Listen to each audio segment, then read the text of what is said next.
A gente já falou aqui no Fintech Talks sobre a interseção entre o mercado de saúde e o mercado fintech. Mas agora a gente vai trazer um outro ângulo, que é a respeito da parte de gestão de soluções para clínicas e consultórios. Para falar um pouco mais a respeito disso, eu estou aqui com o Cláudio Franco, que é o CEO da Tivita, e esse papo começa logo depois da vinheta.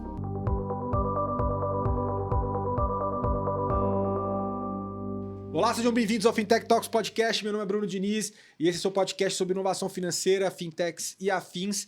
Como eu já dei de spoiler aqui para vocês no começo, a gente já vai tratar agora a respeito também da interseção, esse papo cross-sector, que a gente já fez uma outra ocasião, mas dentro do mundo de saúde com inovação financeira. Dessa vez com o Cláudio aqui da Tivita. Cláudio, antes de mais nada, prazer ter você aqui, cara, para poder falar sobre o que vocês estão trabalhando dentro do mercado. Acho que a gente tem que ter um papo bem rico aí a respeito de um mercado, de um ambiente que ainda carece de inovação em muitos aspectos. Né? Se não fosse por isso, vocês não existiriam.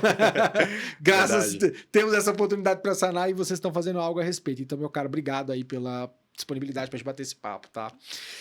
Para começar, Cláudio, até a gente explora sempre o começo, onde você chegou, como você chegou até aqui, o que você fazia antes. Então, dá um retrospecto aí da tua vida pré-Tivita, cara, e quando também que vocês detectaram essa oportunidade e resolveram comprar esse desafio, né? Legal.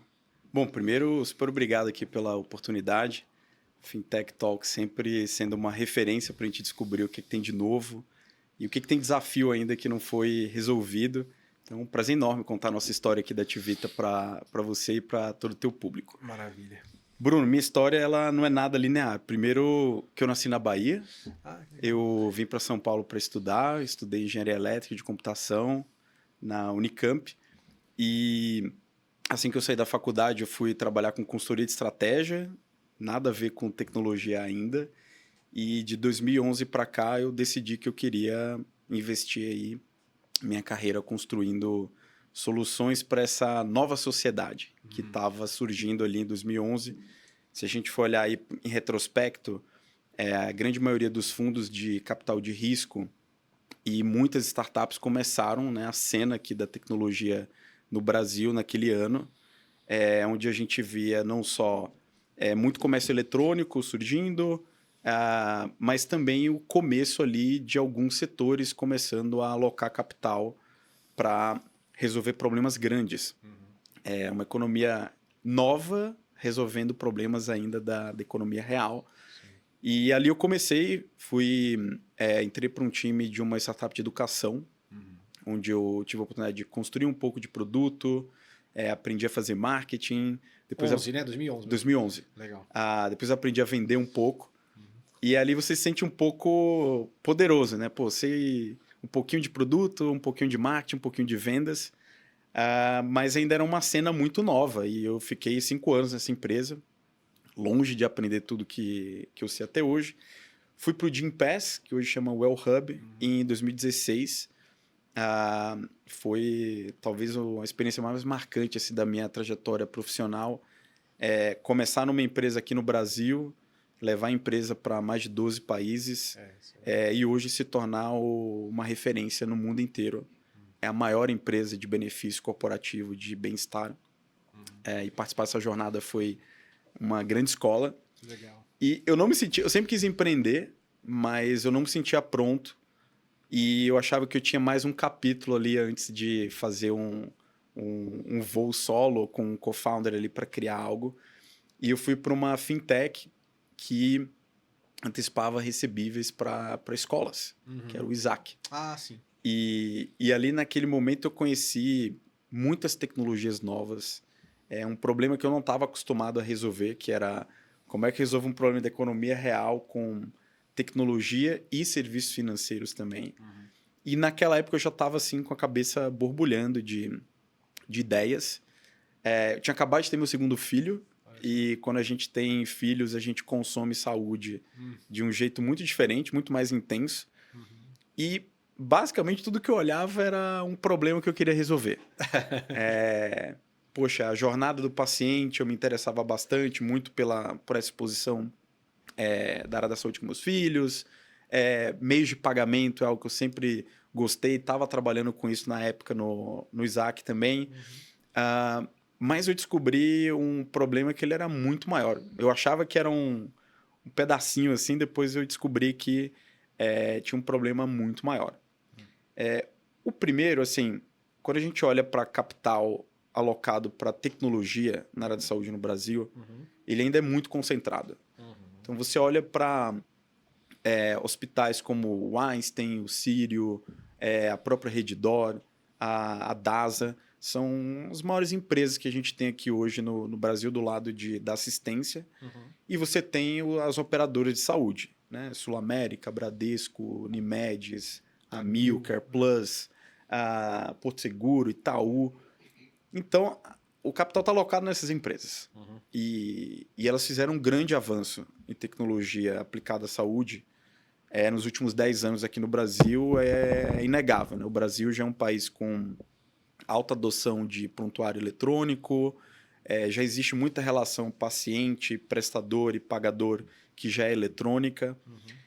Mas quando a gente olha para o meio do mercado, né, para o que a gente chama de middle market, e para a cadeia longa, que são os profissionais autônomos, muitas tecnologias que hoje estão disponíveis, Einstein, Sírio, Redditor, DASA, elas não chegam. Seja por uma questão de foco, as empresas hoje que desenvolvem tecnologias para o mundo enterprise, elas acabam não chegando no meio do mercado e na cadeia longa, seja por uma questão de custos. Né? É difícil você oferecer uma tecnologia de ponta para um pequeno grupo de profissionais da saúde. Então, esse foi o primeiro insight. O segundo, a gente olhou muito para o mercado americano e viu que o Brasil hoje, sendo o segundo maior mercado de saúde privada do mundo, só atrás do mercado americano, várias transformações regulatórias e até mesmo de dinâmicas do setor, elas mudaram muito. E a gente espera que parte dessas mudanças também cheguem para o Brasil. E a maior delas é uma pressão por eficiência do setor, onde você precisa fazer mais com menos. Você tem novas formas de remunerar os prestadores de serviço. Você tem uma pressão por margens do setor. Então, a gente acredita que tecnologia é a resposta para rapidamente levar o setor para um nível de eficiência maior. E o último insight ele é mais filosófico, porque tanto eu quanto o meu sócio, a gente já tem desenvolvido tecnologia há mais de 15 anos e a gente viu várias ondas, várias eras da tecnologia surgirem. Então, teve a era do cloud, né, que é levar tudo on-premise, né, em servidores locais para a nuvem. Sim. Teve a época do mobile, que são os aplicativos, o surgimento do iPhone, do Android, depois das lojas e muitos aplicativos como a gente conhece hoje. E a gente está na onda já da AI generativa. Né? E quando a gente olha para a tecnologia que está disponível hoje para o pequeno e médio empresário e para o profissional autônomo, ele ainda está lá atrás, na nuvem ainda. Né? Então, a gente viu aí uma questão mais filosófica de desenvolver software que consegue, de fato, automatizar e tornar uma operação financeira, por exemplo, a gestão financeira de uma clínica muito mais autônoma. Né? Daí que vem a nossa missão, a gente quer levar prosperidade para o profissional da saúde, automatizando até 90% de tarefas manuais e passinho a passinho levando ele para o piloto automático. E, Cláudio, bom ponto que você colocou a respeito de como esses investimentos no setor estão represados nos grandes players e essa eficiência ela acaba não chegando também nesses caras. Você entende também que isso talvez é um fator de empacotamento dessa tecnologia, que é diferente de fazer uma coisa mais corporate, fazer algo para um empreendedor do mercado de saúde que tem uma escala menor, um cara menor, mas também tem ali seus desafios. Onde você entende que essa dor ela pega e qual que seria a razão dela, assim, de alguma maneira, cara? Como é que você Legal. do que você tem visto no dia a dia de vocês? Eu acho que quando a gente está levando uma tecnologia nova para qualquer setor, é natural que você tenha dois caminhos. Né? Um caminho que você começa de cima e gradualmente vai chegando a clientes cada vez menores. E o caminho inverso. Né? Muitas empresas começam pelo middle market, pelo SMB e chega até lá. Um exemplo é a HubSpot. Né? A HubSpot começou servindo clientes muito pequenos, Sim. desenvolveu ali uma rede de agências parceiras e hoje está presente em várias empresas das 500 maiores. Né? A Salesforce foi o contrário. Né? Salesforce começou com grandes clientes e aos poucos foi desenvolvendo soluções mais adaptadas para o cliente menor. Mas isso às vezes leva 20 anos. Sim, né? claro. A gente decidiu começar pelo caminho de baixo para cima, que é começar pelo cliente menor. Ele tem uma característica muito diferente de um cliente como o Einstein, por exemplo, que é a capacidade de absorção de tecnologia dele é limitada. Né? Você não consegue transformar digitalmente um cliente que é uma clínica de médio porte do dia para a noite. Sim. Você tem que começar por um fluxo, vai para outro, e aos poucos ele vai absorvendo tecnologia. O segundo dificilmente ele vai ter vários parceiros de tecnologia. Sim. Então, uma empresa de grande porte, ela consegue ter 5, 10, 20 parceiros de tecnologia e eles que se virem ali para integrar e montar um ecossistema que funcione de uma forma muito simples e integrada. O cliente menor, ele não tem essa capacidade nem de talento, nem de investimento em tecnologia para ter vários parceiros e conectá-los todos juntos depois. Então, é muito comum que no mercado de software para pequenas e médias empresas, você tem ali uma, talvez duas empresas que acabam dominando as soluções para resolver os problemas daquele tipo de cliente. Então, eu acho que a forma de você desenvolver e implantar é bem diferente no setor voltado para grandes empresas e um setor uma solução voltada, né, para pequenas e médias. Sim. Em que ano mesmo que surgiu a Ativita, cara? 2023. Foi em 23, né? Hoje vocês estão no cap table de vocês, quem tá aí, que investiu. Né? Legal. A gente captou $6 milhões nos últimos 2 anos. Quem está hoje é o Fintech Collective, que é um fundo que só investe em fintechs dos Estados Unidos. A gente tem a K50 Ventures, que é um fundo que nasceu, inclusive, de vários investimentos na área da saúde. Hoje ele tem 2 grandes empresas que ele investe aqui, uma delas somos nós, e a outra é uma outra empresa que é de AI para operadores de saúde, que chama Arvo. Então, e a terceira é a Maya Capital, que é o nosso investidor local, que cada um tem a sua especialidade ali, e os 3 juntos formam aí uma cap table que a gente se orgulha muito de ter construído logo cedo, né? A gente tem 1 ano e meio de empresa. Sim. Então a gente tem muito orgulho de ter construído com eles. E na construção aí desse pitch para essa turma, né? Assim, óbvio que alguns já atuavam no mercado de saúde, como você colocou e tal. Como é que vocês conseguiram, onde vocês conseguiram bater aí em oportunidade de mercado e dor desse mercado? Porque você já falou que o mercado brasileiro ele é o segundo maior mercado de saúde do mundo. Privado. Privado, atrás do norte-americano, né? Quais outras dores e oportunidades ali você conseguiu pontuar? Então traz isso eventualmente para a gente, né?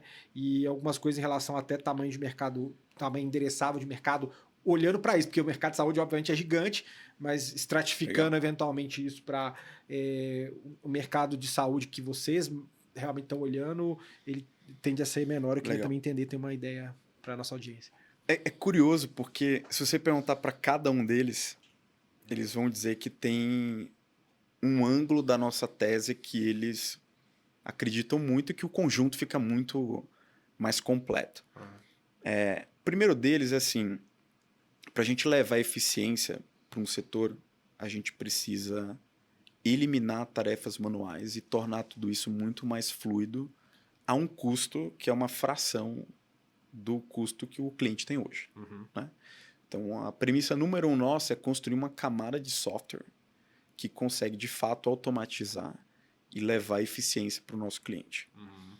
Uma vez que você tem uma camada de software que ajuda no agendamento, na conciliação bancária, no processamento de pagamentos, no cálculo do repasse para os profissionais parceiros, você tem ali uma eficiência que ela é composta, tem um efeito composto. né? Cada fluxo que você vai automatizando, junto, né? A famosa soma de 2 mais 2 é igual a 5. Né? Melhor contratar junto do que contratar separado.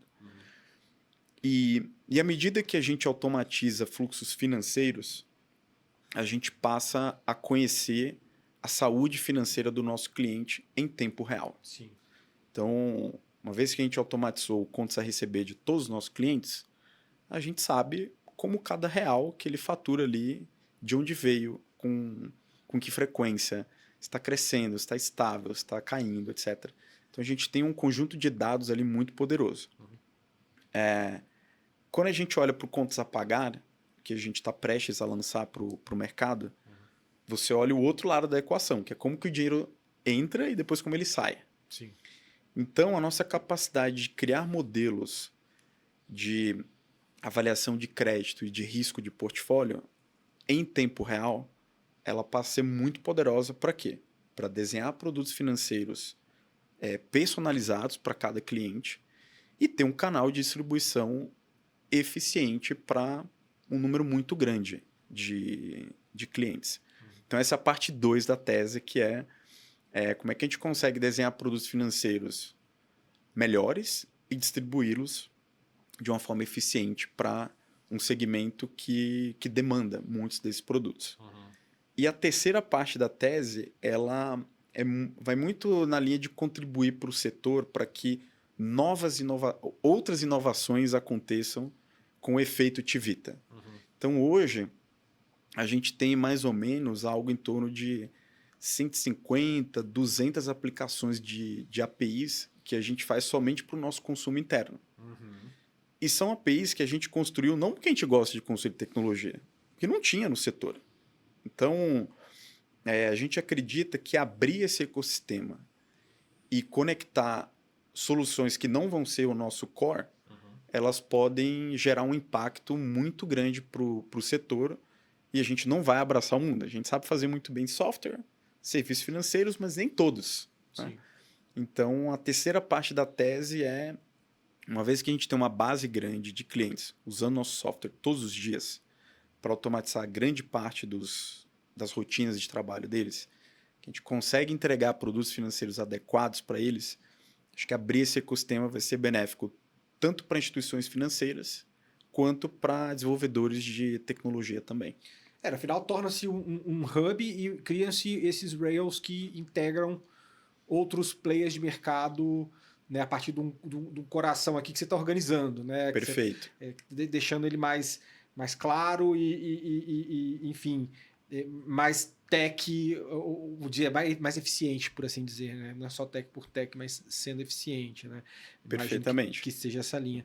E aí a gente pensando, vocês hoje, o que a Tivita, qual que é a lacuna que ela pretende ocupar nesse mercado e como tem sido esse desenvolvimento dessas soluções junto às clínicas, assim, para poder também ter uma percepção de dia a dia dessa solução. O que esse cara usava antes ou não usava nada? Como tem sido o perfil típico do consumidor, do cliente que vocês estão conseguindo acessar e estão convertendo melhor? Assim. Legal. Hoje, a gente tem muito claro, né, 2 perfis de cliente que a gente considera que a gente resolve muito bem as dores deles.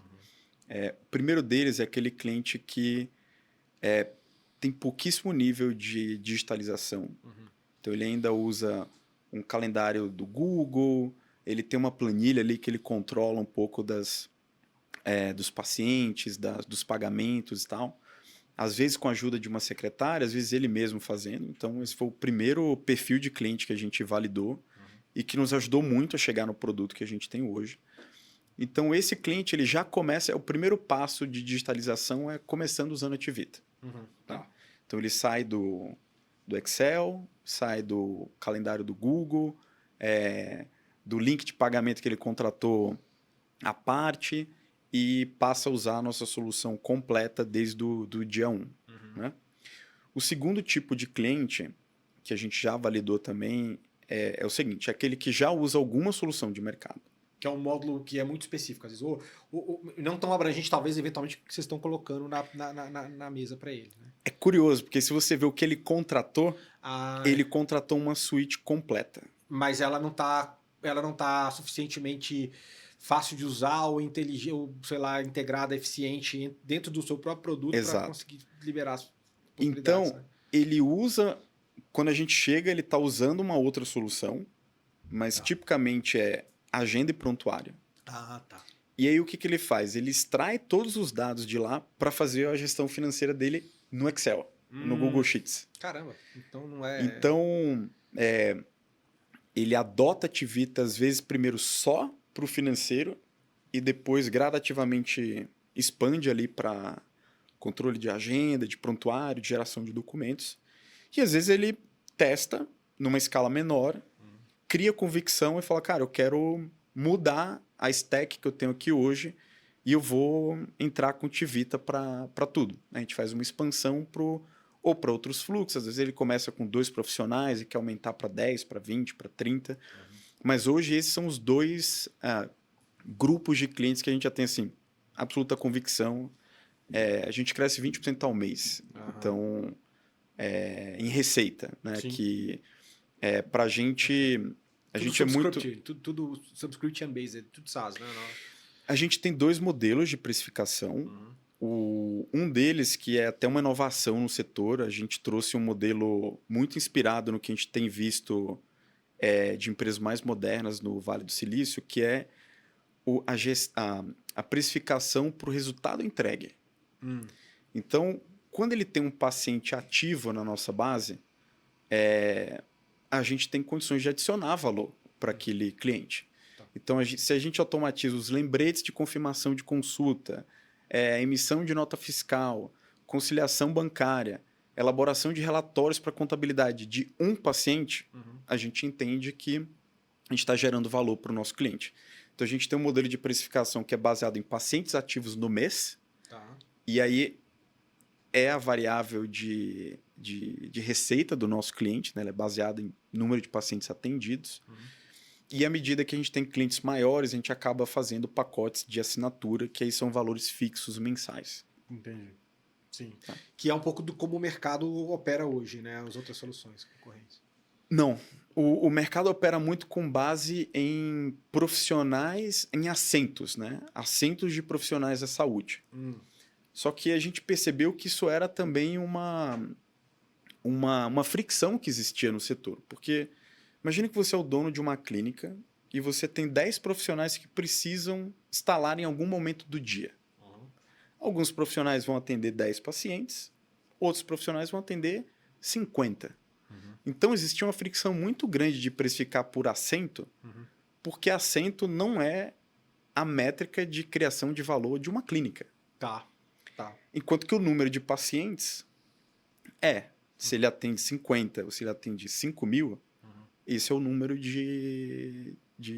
proporcionalmente de receita que ele vai ter. Então, até o nosso modelo de assinatura, ele é baseado em pacientes atendidos, uma cota de pacientes atendidos por mês. Então, a gente viu uma receptividade muito grande.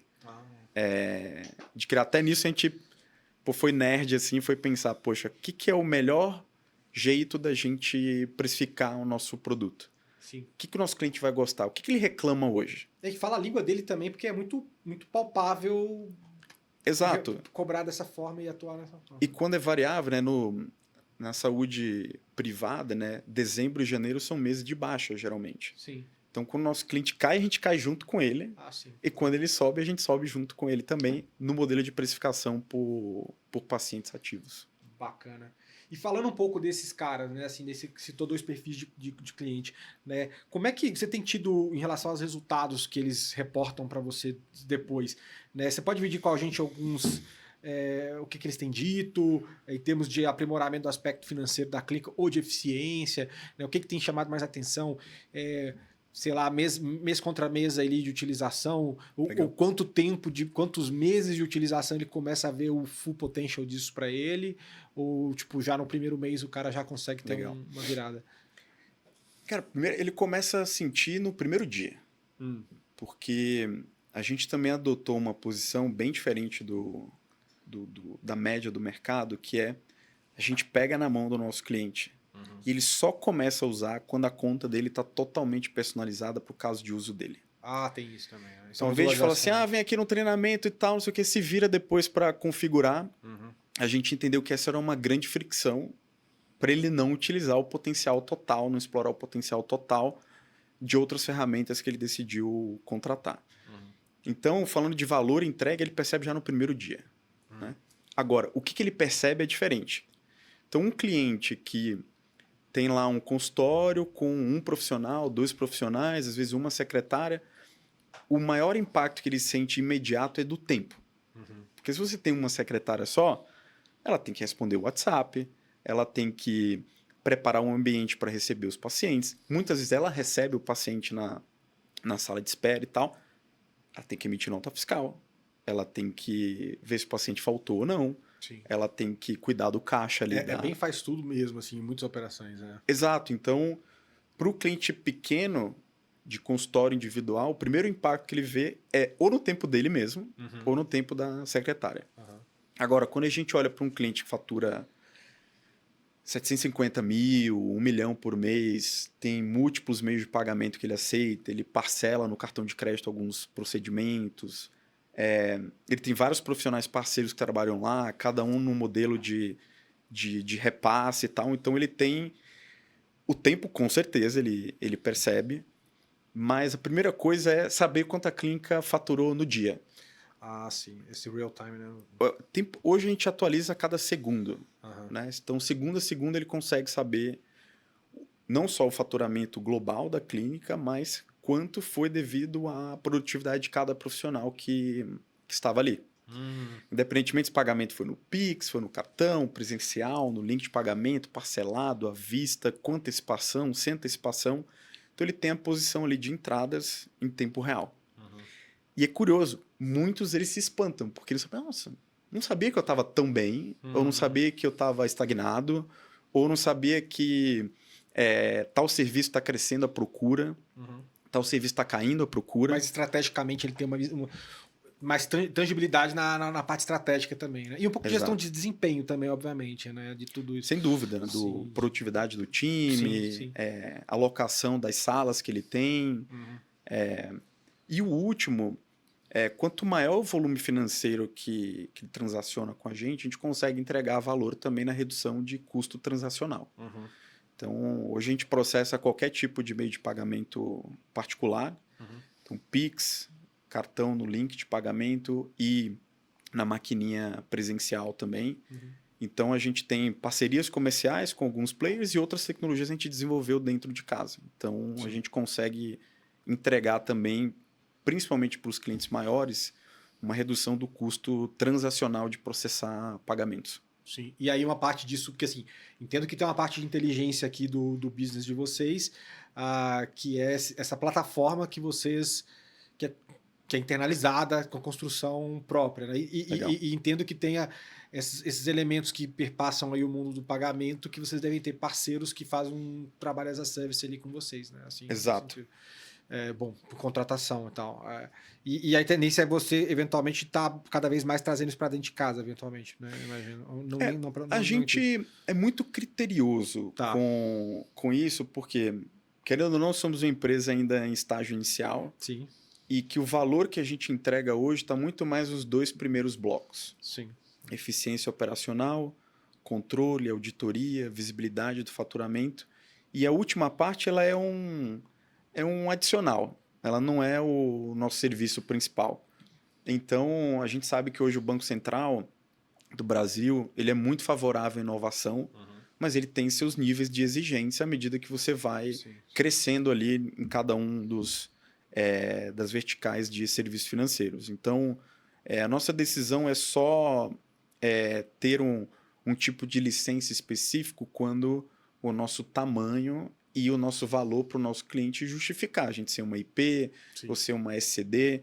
Então, a gente ainda está na fase de análise, de escolher a licença, e isso vai ser muito direcionado pela atração de cada um dos produtos com os nossos clientes. E nesse momento, eu eventualmente desfocaria do core, do cerne, que vocês sabem, que vocês estão cada vez mais lapidando aqui do produto principal, né? Assim, porque o resto é acessório e é muito transacional também, às vezes, e traz toda uma camada de complexidade quando você internaliza isso de mais reportes para BSPC, que eventualmente, poxa, estão com pouco tempo de desenvolvimento para, enfim, puxar isso para dentro eventualmente, né?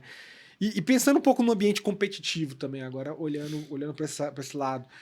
Vocês disputam hoje com outras plataformas, diríamos, de RP de saúde. Também entender se vocês integram, como é que é o nível de integração com plataformas de mercado. Talvez não o que vocês se propõem a fazer, que é bastante, pelo que eu estou entendendo, bem completo, mas exemplo, produtos financeiros, então plataformas que ajudem em financiamento de operações, procedimentos, se vocês também integram nesse sentido ou pensam em desenvolver isso e ofertar diretamente, ou via terceiros, num white label, por exemplo. Como é que vocês têm visto isso? Bom, o momento atual, assim, a gente tem muito claro o que é o nosso foco. Nosso foco é eliminar tarefas manuais em até pelo menos 90%. Sim. Ponto. Então, tudo que... É muito fácil definir o que é core nosso e o que não é. Sim. Então, tudo que é um fluxo operacional ou financeiro do nosso cliente, ele é um forte candidato para a gente priorizar, automatizar e oferecer uma experiência simples e integrada para o nosso cliente. Agora, existem empresas no mercado que já fazem isso muito bem e que não necessariamente vai trazer um diferencial competitivo para a gente. Eu vou dar um exemplo claro aqui, é prescrição digital. A gente decidiu que a gente não vai fazer prescrição digital, porque a gente avaliou, tem 2 excelentes empresas no mercado que já construíram um produto muito bom, maduro. Talvez muito usado já? Muito, tem penetração as 2 combinadas de mais de 70% do mercado. Sim. Então, a gente vai se integrar com o especialista, o líder do mercado. E a gente testou muito essa ideia com os nossos clientes. Muitos já são clientes dessas plataformas. E dificilmente a gente iria adicionar um valor muito significativo versus a experiência que eles têm hoje. Sim. Então, essa foi uma decisão para a gente de se aliar a players de mercado que já fazem um excelente trabalho, que a gente confia também na qualidade, na reputação, etc. Sim. E a gente vai se integrar com eles. A previsão, salvo engano, agora nesse segundo trimestre já fica pronta a integração. Agora, tudo que diz respeito a prontuário, a gente viu que tem uma gravitação de dados muito importante, que se ela não tiver integrado com o fluxo de... Vou te dar um exemplo claro. Nossos clientes maiores, eles tinham uma dificuldade muito grande de conciliar quantos pacientes eu atendi, quantos foram cobrados e quanto eu já recebi. Então, se eu fosse me integrar um prontuário, no Brasil a gente tem mapeado mais de 150. Então, imagina eu passar vários anos investindo muito ali só para ter essa informação, que é o paciente foi ou não foi atendido, qual foi o registro clínico dele, como é que eu coloco isso na ficha do paciente. E é super crítico, do ponto de vista de dado que você precisa ter ali dentro do Exato, então do sistema. A agenda e prontuário foi uma decisão também que foi se tornando mais clara, que era muito importante ela estar integrada com o fluxo financeiro. Sim. Porque senão ia cair no mesmo... Lembra do segundo tipo de cliente? Ele ia extrair tudo e ia imputar, aí não mais no Google Sheets ou no Excel, mas na Tivita. Não fazia sentido, do ponto de vista de experiência. Né? Esse é o exemplo contrário de falar, não, isso aqui vai ser nosso core, a gente vai ter que reimaginar como é que o setor faz hoje, vamos fazer aqui dentro. Sim. E hoje, do que vocês entregam de solução, isso aqui, tirando gestão financeira e eficiência operacional de clínicas, a parte que vocês entregam que diz respeito a produto financeiro, hoje bate mais em pagamentos ou financiamentos, eventualmente, Boa pergunta. Então, em software, você falou do mercado competitivo, a gente está se propondo a reimaginar como esse software de gestão financeira e operacional ele opera. Então, quando a gente olha para outros similares do mercado, são aqueles que já estavam aí fazendo software para o middle market e para a cadeia longa ali de profissionais autônomos. Sim. Pagamentos é algo que, na área médica e de terapias, ainda não existia de forma integrada. Sim. Ele era muito comum na estética, na odontologia, Bom ponto. mas na área médica e de terapias ele não existia. Uhum. Então, esse é um diferencial competitivo nosso, de você, num único ambiente, você ter a gestão da sua clínica operacional e a gestão financeira, sem ter que ficar imputando ali. Recebi um Pix do Bruno de R$ 300 e quem atendeu o Bruno foi o Dr. Maurício. E isso com também, até pensando, interrompendo rapidinho seu raciocínio, também com esteiras de cobrança e de elementos adicionais que fazem parte dessa jornada também, né? Eventualmente. Perfeito. Por exemplo, hoje a gente tem o lembrete de atraso. Sim. É uma feature muito simples, mas que você só consegue ter ela funcionando em escala se tiver integrada. Exato. Então, o paciente foi atendido no dia 10, o vencimento dele é dia 12, dia 13 em diante já começa um lembrete caso ele não tenha liquidado ali aquela fatura. Sim. Outra aplicação de juros e multa automático. Sim. Que se você tem que aplicar e calcular individualmente é muito difícil. Você tem uma mora de 1% ao mês, tem que calcular por dia e tal. Então, esse é um outro exemplo. E falando de financiamento, a gente tem uma definição do que a gente vai fazer e do que a gente vai buscar parceiros. Uhum. A gente entende crédito B2B. Então, o nosso cliente é a clínica, é o consultório. Uhum. A gente está vendo como ele transaciona. Então, a nossa capacidade de avaliar a saúde financeira e a capacidade de endividamento é desse cliente. Uhum. Eu não tenho nenhuma vantagem competitiva hoje para avaliar crédito B2C, crédito de consumo. Sim. Então, respondendo a tua pergunta, crédito para o nosso cliente, a gente vai fazer dentro de casa. Sim. Crédito, por exemplo, para financiar procedimentos e tal, é algo que a gente não tem priorizado hoje. Possivelmente a gente vai fazer com parceiros. Entendi. E no final, cada vez mais dando robustez a essa plataforma.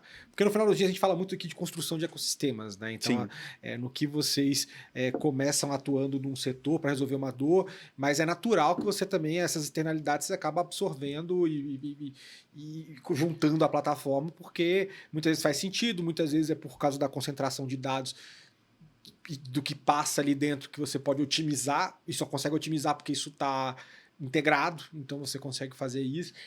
Olhando nesse ponto de vista, olhando para a roadmap, você já falou do que muito fácil definir o que é core, o que não é, né? O que seriam pistas de elementos que vocês entendem que fariam sentido trazer mais para perto de vocês, assim? Legal. Esse é o nosso plano de 2025.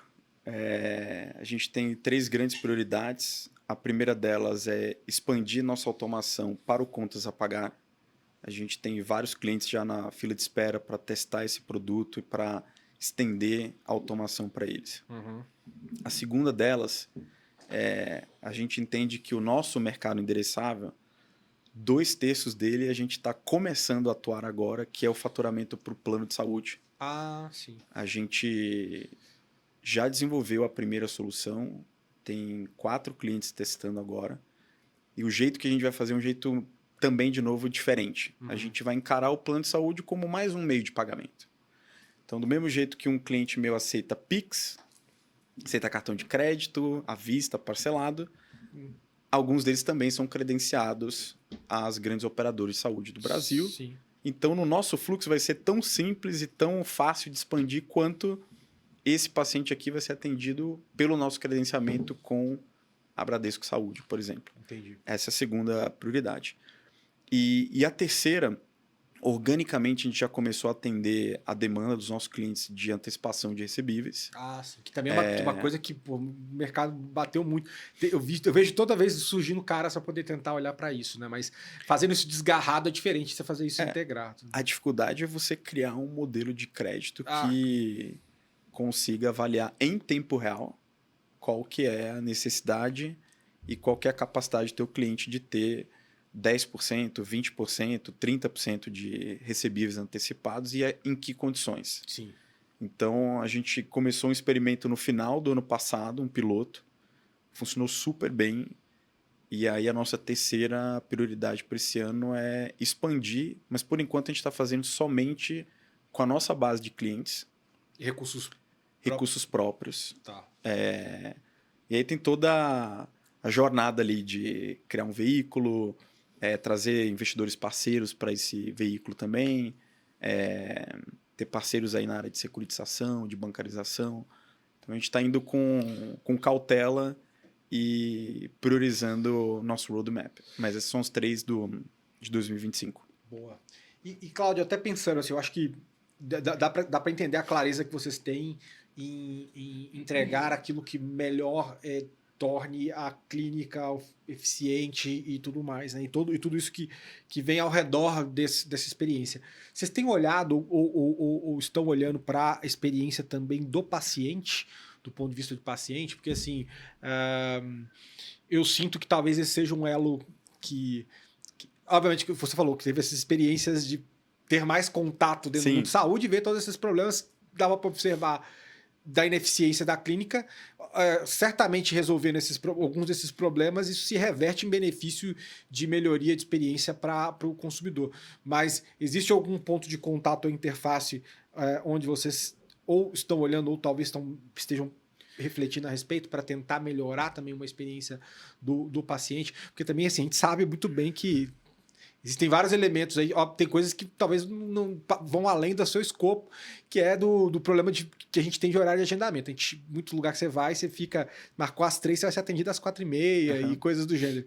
Mas vocês têm olhado para outros pontos que dá para melhorar nessa jornada? A gente tanto olha que a gente fez a primeira divisão do time de tecnologia, a gente tem um time que olha para o relacionamento com o paciente e o relacionamento da clínica com o seu corpo clínico.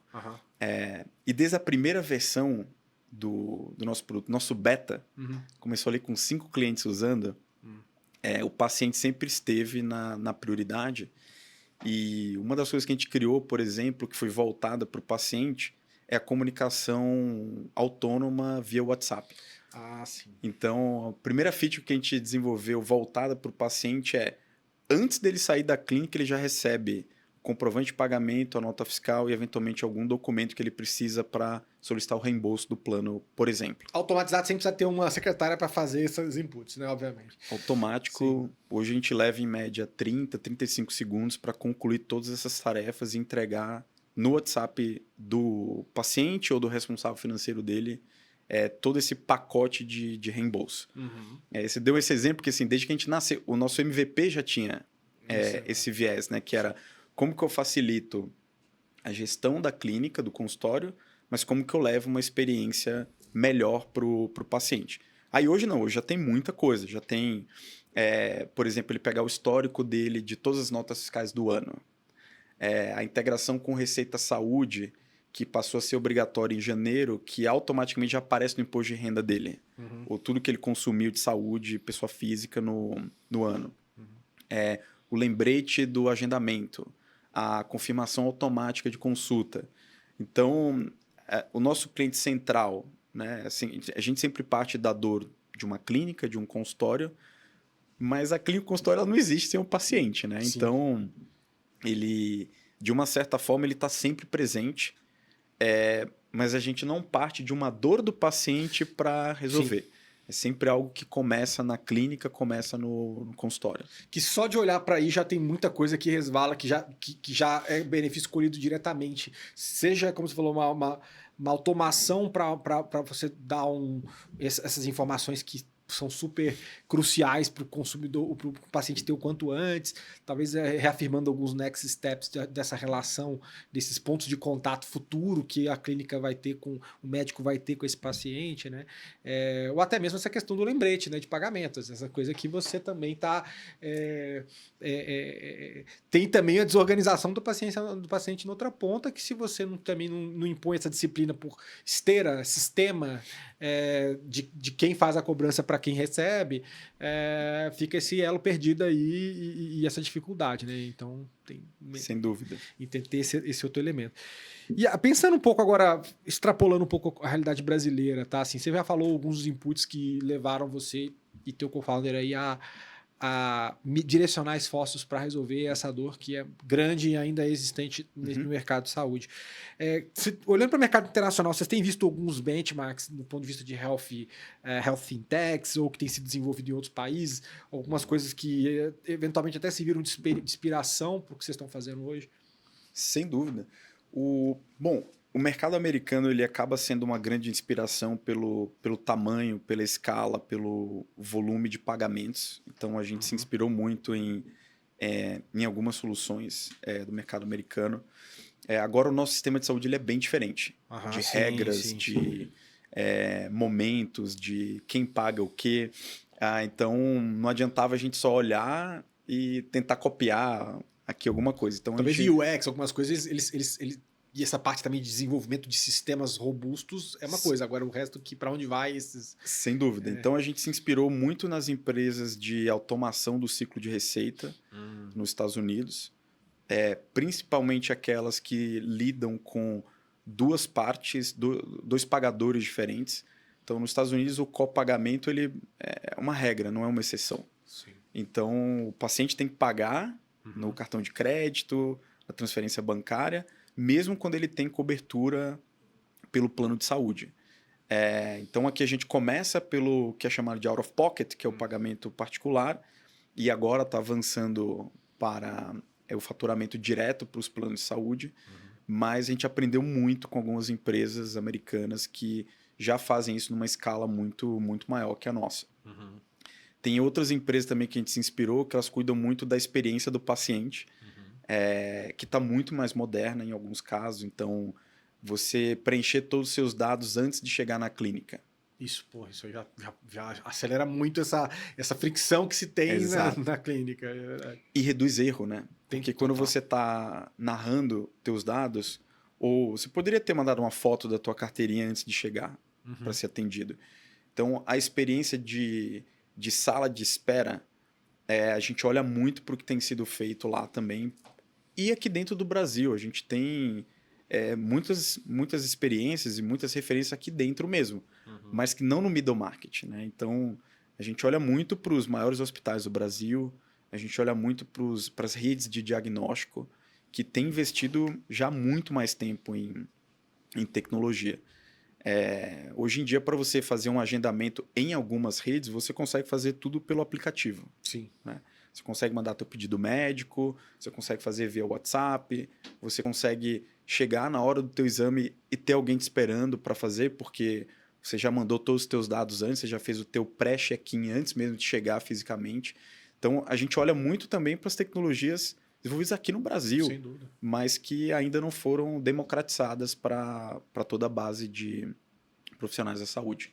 As grandes são referências, mas essa aí muita coisa não desceu e pegar esse desafio, estruturar e colocar um produto que seja acessível e que o cara consiga modificar comportamento, introjetar isso numa rotina, quando ele vê, ele está sendo orquestrado ali pela solução, né? Isso está ajudando, colocando no trilho, nos eixos, né? A operação do profissional, né? Então isso tem um tremendo valor também, fazer isso ser destravado.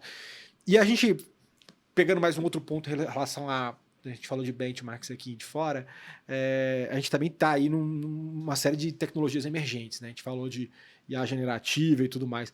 Vocês têm olhado para isso efetivamente, colocando a mão, incorporando a tecnologia e abordagens a partir dessa tecnologia na solução, na plataforma de vocês? Ou é algo que está um pouco distante? Ou se tiver algo tangível em relação a isso que você consiga citar, Não, acho que claro. possa ser legal. Primeiro, a gente é muito disciplinado em se aprofundar primeiro no problema e depois escolher o melhor conjunto de tecnologias que responde para aquele momento. Sim. Então, não adianta nada a gente criar um agente autônomo de agendamento se o inventário de horários disponíveis do meu cliente não mora aqui. Né? Então, primeiro a gente investiu muito em infraestrutura de agendamento, de lembrete, de integração com o calendário do próprio profissional da saúde e tal, para ter essa informação em tempo real. Senão, como é que eu vou criar um agente que agenda consulta às 9 da noite se eu não sei que horário tem disponível? Sim. Né? Então, esse é um exemplo prático que a gente foi muito disciplinado. Falou assim, primeiro vamos fazer a infraestrutura, depois a gente constrói o agente em cima dessa infraestrutura que já foi preparada para esse agente trabalhar com ela no futuro. Né? Então, via de regra, a gente é muito criterioso com escolher o problema, priorizar, resolver da melhor forma para o nosso cliente com as melhores tecnologias para aquele momento. Para não ficar tecnologia pela tecnologia só para preencher pitch deck né, para VC falando que pô, a gente usa IA generativa e o caramba. Né? Agora, dentro de casa, a gente usa assim, em larga escala. Desde ferramentas que ajudam nossos engenheiros a serem mais produtivos. A gente tem algumas ferramentas que a gente usa que fazem hoje já o trabalho muito próximo de um desenvolvedor júnior. Sim. E numa altíssima qualidade e numa altíssima velocidade. Então, a aplicação dentro do time de engenharia, por exemplo, é diária. Sim. Eu não sei hoje como é que algum time de engenharia de alta performance está trabalhando sem um Cursor, sem um Devin e outras parecidas. Segundo, eu e meu sócio, a gente tem pavor a times grandes.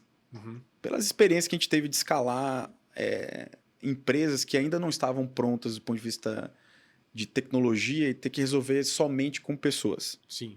Então, o meu sócio, ele é apaixonado por automação. E desde quando a gente tinha, acho que 10 clientes, hoje a gente está com mais de 600 clientes hoje no Brasil todo, mas quando a gente tinha 10, ele me falava, cara, um dia a gente vai ter 100, um dia a gente vai ter 500. E antes de chegar lá, a gente tem um funcionário interno, né? Que é um robô que trabalha 24/7 fazendo tarefas que a gente já ensinou ele a fazer.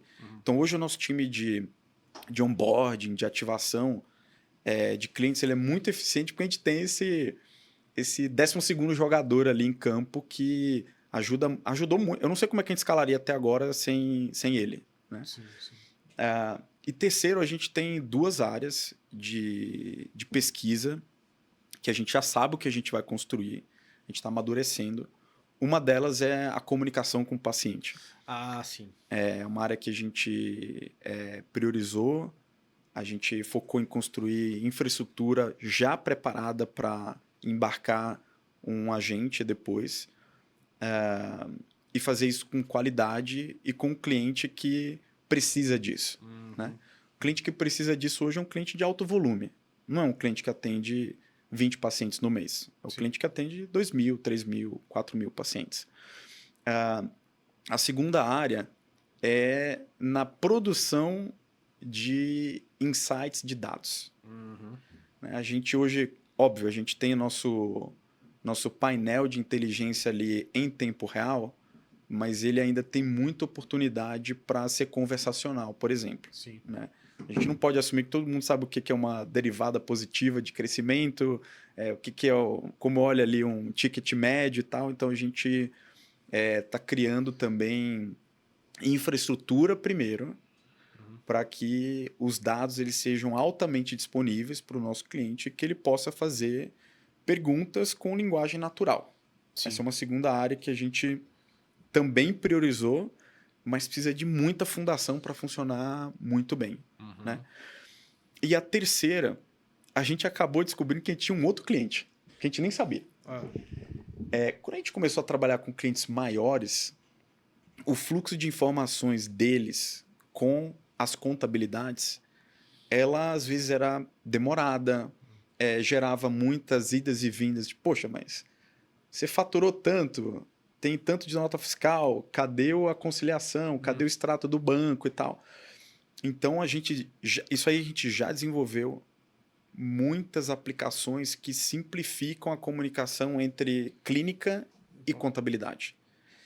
E hoje, assim, o nível de maturidade dos modelos de LLM, toda vez que você tem regras muito bem estruturadas e baseadas em linguagem, sim, a gente consegue resolver muito bem.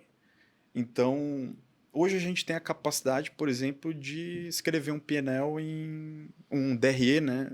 Demonstrativo de resultados do exercício, em 5 segundos. Para isso, eu preciso dos dados de entrada, de caixa e receita, né? Estruturados. Sim, sim. E o contas a pagar que vai nascer já com essa capacidade. Sim, né? Então, a gente não tem nenhum contador na equipe.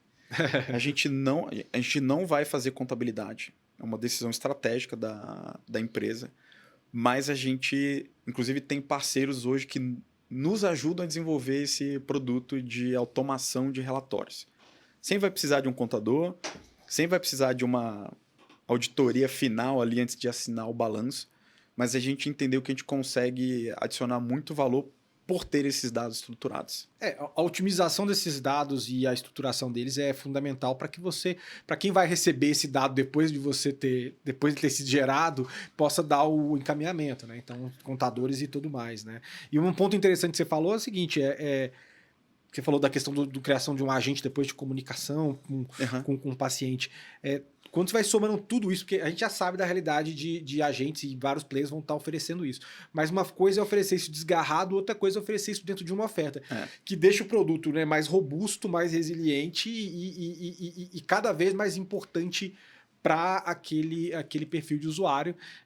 Porque uma coisa é o cara contratar tudo separado, outra coisa é tudo tá conversando entre si, né? Então isso também é um tremendo diferenciador. E Cláudio, a gente tá chegando no final aqui do papo, cara. Esse é um papo super interessante e poder ver o tanto que existem mercados mal servidos dentro de grandes mercados, como o mercado de saúde, por mais que a gente saiba, e como você deu bem a visão no começo, que ele é super avançado na ponta das redes e tudo mais. Mas quando desce, a gente sabe, a gente vivencia essa realidade quando a gente vai ao médico, principalmente quando a gente vai em clínicas menores e tudo mais. Mas pensando agora, né, sintetizando um pouco somando o que vocês estão fazendo com o que vocês enxergam de mercado, né, como é que você vê o futuro do setor de saúde no Brasil, né, tanto macro aí, quanto também trazendo pelas melhorias que vocês estão batalhando para implementar no mercado, né, e somado a isso, qual a perspectiva para a Ativita em 3 anos aí? Legal. Cara, primeiro eu acho assim que tem muito espaço para empresas que realmente se preocupam com a economia real, com o problema que está lá na ponta, no balcão da clínica, no back-office de uma operadora de saúde, na interação entre clínicas e médicos parceiros, por exemplo, tem muita oportunidade. A gente é muito humilde, muito consciente que a gente não vai resolver todos, né? A gente vai se focar naquilo que a gente faz muito bem e que a gente tem validado e convicção. Tem várias ideias que eu acho legal, assim, mas eu falo, não criei convicção ainda, né? Sim. Eu realmente acredito que a gente vai ver pelo menos 3 gigantes de tecnologia surgindo nos próximos 5 anos. Tá? São empresas realmente preocupadas em resolver um problema, que estão fazendo isso não 10 vezes melhor do que a segunda melhor opção, estão fazendo isso 50 vezes melhor, 100 vezes melhor. E tem uma clareza de onde os problemas são muito complexos. Então, se você não escolher muito bem o problema que você quer resolver, você acaba sendo mediano em vários problemas, né? Então, acho que assim, 3 com certeza. Daqui a 5 anos me pergunta, quais foram as 3?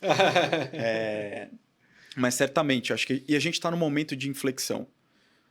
A saúde suplementar no Brasil, ela precisa de apoio. Ela precisa de inovação vindo de todo o ecossistema. Sim. Não adianta só as operadoras investirem em eficiência se quem está do outro lado é uma rede credenciada. Né? A Bradesco Saúde hoje é uma das maiores operadoras do Brasil, ela tem 26 mil credenciados. Então, ela pode se modernizar do lado, mas tem 26 mil que mandam informação para ela todo dia. Né? Então, eu acho que tem muito espaço e tem investidores também muito comprometidos com o futuro do ecossistema da saúde no Brasil. Não é aquele investidor turista que veio em 2021 e saiu.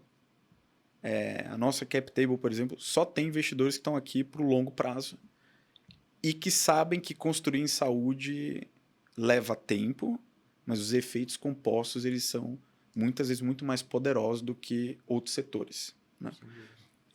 Eu estou muito positivo. Tem muita coisa para a gente resolver, mas a gente precisa muita disciplina. Muita disciplina, foco e ser humilde naquilo que você sabe fazer bem e aquilo que outros podem fazer tão bem e podem se unir eventualmente para entregar um ecossistema cada vez mais completo. Maravilha. Bom, Cláudio, excelente ponderação aqui para o finalzinho de episódio.